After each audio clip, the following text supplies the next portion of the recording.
નમસ્કાર મિત્રો, દેશ અને દુનિયાના સુપરફાસ્ટ સમાચારમાં તમારું સ્વાગત છે। બંધારણમાંથી સમાજવાદ અને ધર્મનિરપેક્ષતા શબ્દો નહીં હટાવાય। કેન્દ્ર સરકારે ગુરુવારે રાજ્યસભામાં સ્પષ્ટ કર્યો કે બંધારણની પ્રસ્તાવનામાંથી સમાજવાદ અને ધર્મનિરપેક્ષતા શબ્દો દૂર કરવાની હાલ કોઈ યોજના નથી। કાયદા મંત્રી અર્જુન રામ મેઘવાલે જણાવ્યું હતું કે આ શબ્દો કટોકટી દરમિયાન ઉમેરાયા હતા। તેના પરથી ચર્ચામાં જાહેર મંતવ્ય દર્શાવે છે જે સરકારનું સત્તાવાર વલણ નથી। અગાઉ આરએસએસ અને જગદીપ ધનખડે આ શબ્દો અંગે પ્રશ્નો ઉઠાવ્યા હતા। મિત્રો, અન્ય મહત્વના સમાચારની વાત કરીએ તો રાજ્યમાં 55.26% સરેરાશ વરસાદ નોંધાયો।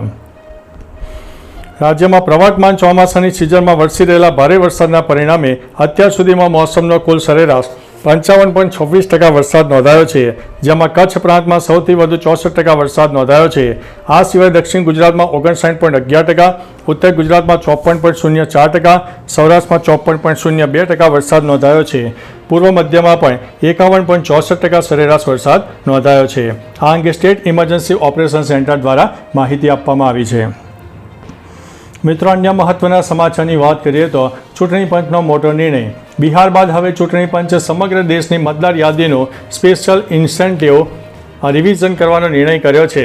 કમિશને 24 જૂનના આદેશમાં જણાવ્યું હતું કે મતદાર યાદીમાં અખંડિતતાને સુરક્ષિત રાખવા માટે આ પગલું લેવામાં આવી રહ્યું છે। દેશના બાકીના ભાગોમાં એસઆઈઆર માટે સમયપત્રક ટૂંક સમયમાં જાહેર કરવામાં આવશે। ચૂંટણી પંચનું કહેવું છે કે મતદાર યાદીને પારદર્શક બનાવવા માટે સમયાંતરે તેમાં સુધારો કરવો જરૂરી છે। મિત્રો, અન્ય મહત્વના સમાચારની વાત કરીએ તો ચીટિંગ કરશો તો અમે ચૂંટણી નહીં લડીએ। બિહારમાં વિધાનસભા ચૂંટણી યોજાવાની છે, જે કારણે બિહારમાં રાજકીય માહોલ ગરમાવો છે। આ વચ્ચે આરજેડી નેતાએ જણાવ્યું છે કે બધું નક્કી થઈ જ ગયું છે કે લાખો વોટરના નામ હટાવવામાં આવ્યા છે। આ વોટર્સે મત આપીને તેમની સરકાર બનાવી, ત્યારે કેમ નામ હટાવવામાં ન આવ્યા અને મહાગઠબંધન સાથે ચર્ચા કરીને ચૂંટણીનો બહિષ્કાર કરી શકીએ છીએ। જો તમારે બેઈમાની કરવી જ હોય તો અમારે ચૂંટણી નથી લડવી। મિત્રો, અન્ય મહત્વના સમાચારની વાત કરીએ તો 68 વર્ષ પછી બાલવાટિકાનું રિનોવેશન કરવામાં આવ્યું। અમદાવાદના કાંકરિયા તળાવમાં આવેલી નવી બાલવાટિકાનું લોકાર્પણ થશે। 68 વર્ષ પછી આ બાલવાટિકાનું રિનોવેશન કરાયું છે, જેમાં સૌથી ઊંચા ગ્લાસ ટાવર, ભૂલભુલૈયા રાઇડ સહિતના લોકોનું આકર્ષણ છે। તેનું લોકાર્પણ સીએમ ભૂપેન્દ્રભાઈ પટેલ કરવાના છે। આ બાલવાટિકામાં નાના બાળકોથી લઈને મોટા લોકોની એન્ટ્રી ફી ₹50 છે। રાઇડની અલગ અલગ ફી રહેશે। અહીં સ્નો પાર્કની મજા પણ માણી શકાશે। મિત્રો, અન્ય મહત્વના સમાચારની વાત કરીએ તો ભરતી મુદ્દે હાઈકોર્ટે સરકારને ખખડાવી। પોલીસમાં ખાલી જગ્યાઓ મામલે ગુજરાત હાઈકોર્ટે સરકારનો ઉધડો લીધો છે। પોલીસ વિભાગમાં ખાલી પદો અંગે હાઈકોર્ટમાં સુનાવણી કરાઈ છે। હાઈકોર્ટે ભરતી કેલેન્ડર અંગે સરકારને ટકોર કરી છે। હાઈકોર્ટે જણાવ્યું છે કે વાર્ષિક ભરતી કેલેન્ડરના કારણે ઉમેદવારોની સંખ્યા ઘટશે। સરકારે જણાવ્યું છે કે પીએસઆઈનું સિલેક્શન લિસ્ટ ઓક્ટોબર-નવેમ્બર સુધીમાં જાહેર કરાશે। જાન્યુઆરીથી જૂન વચ્ચે પ્રમોશનલ પોસ્ટ કેલેન્ડર તૈયાર કરાશે। મિત્રો, અન્ય મહત્વના સમાચારની વાત કરીએ તો લોકસભા સોમવાર સુધી સ્થગિત। લોકસભાના ચોમાસુ સત્રના 5મા દિવસે ગૃહની કાર્યવાહી સ્થગિત કરવામાં આવી। વિપક્ષના ભારે હોબાળા બાદ લોકસભા સોમવાર સુધી સ્થગિત કરવામાં આવી। સોમવારથી ગૃહમાં ઓપરેશન સિંદૂર પર ચર્ચા થશે। આ દરમિયાન સંરક્ષણ પ્રધાન રાજનાથસિંહ અને વિદેશ પ્રધાન જયશંકર સરકાર વતી બોલશે। આ ઉપરાંત ગૃહપ્રધાન અમિત શાહ પણ ઓપરેશન સિંદૂર પર પોતાના વિચારો રજૂ કરશે। મિત્રો, અન્ય મહત્વના સમાચારની વાત કરીએ તો પિતા સાથે રહેવા બાળકીએ 1 કરોડ માગતા સુપ્રીમ કોર્ટે ચોંકી ઉઠી। સુપ્રીમ કોર્ટમાં બાળકીની કસ્ટડીનો એક અનોખો કેસ સામે આવ્યો છે, જેમાં એક બાળકીએ પિતા સાથે રહેવા માટે 1 કરોડની વિચિત્ર માગણી કરી છે અને આ સાથે કોર્ટ પણ ચોંકી ઉઠી છે। આ મામલે સુપ્રીમ કોર્ટે બાળકીની માતાની આખરી ઝાટકણી કાઢીને કોર્ટને ચેતવણી આપી હતી કે તમે બાળકીની માનસિકતા બગાડી રહ્યા છો અને ભવિષ્યમાં તમને નુકસાન થઈ શકે છે। બાળકીએ પિતા ઉપર હુમલો કર્યો હતો। મિત્રો, અન્ય મહત્વના સમાચારની વાત કરીએ તો રાજસ્થાનમાં શાળા દુર્ઘટના, 7 બાળકોના મોત, 29 ઘાયલ।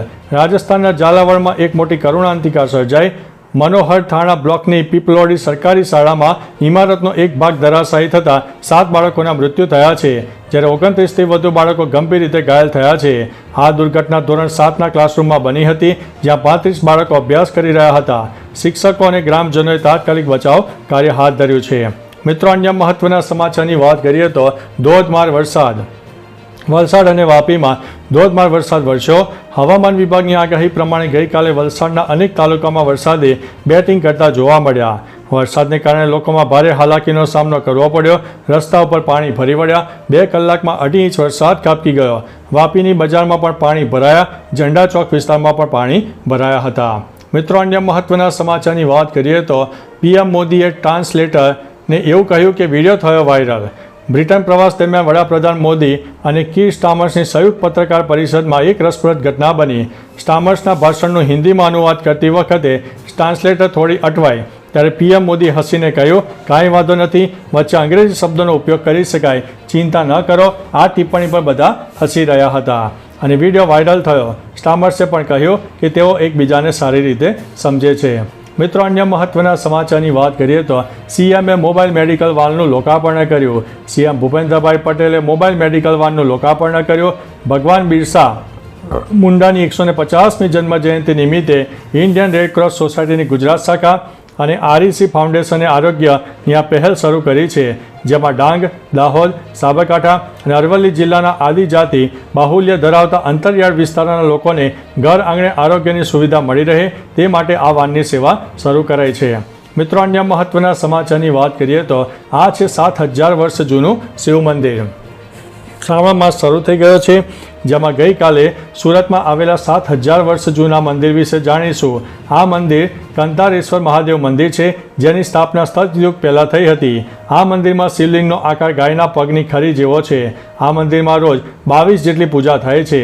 મંદિરનો જીર્ણોદ્ધાર 1968માં કૈવલ્ય મહાતા સ્વામી ઋષિગિરીએ કર્યો હતો. કંતારેશ્વર મંદિરના નામ ઉપરથી કતારગામ નામ છે. તો ચાલો મિત્રો, ફરીથી દેશ અને દુનિયાના સુપરફાસ્ટ સમાચાર લઈને મળતા રહીશો. ત્યાં સુધી અમને રજા આપશો. નમસ્તે.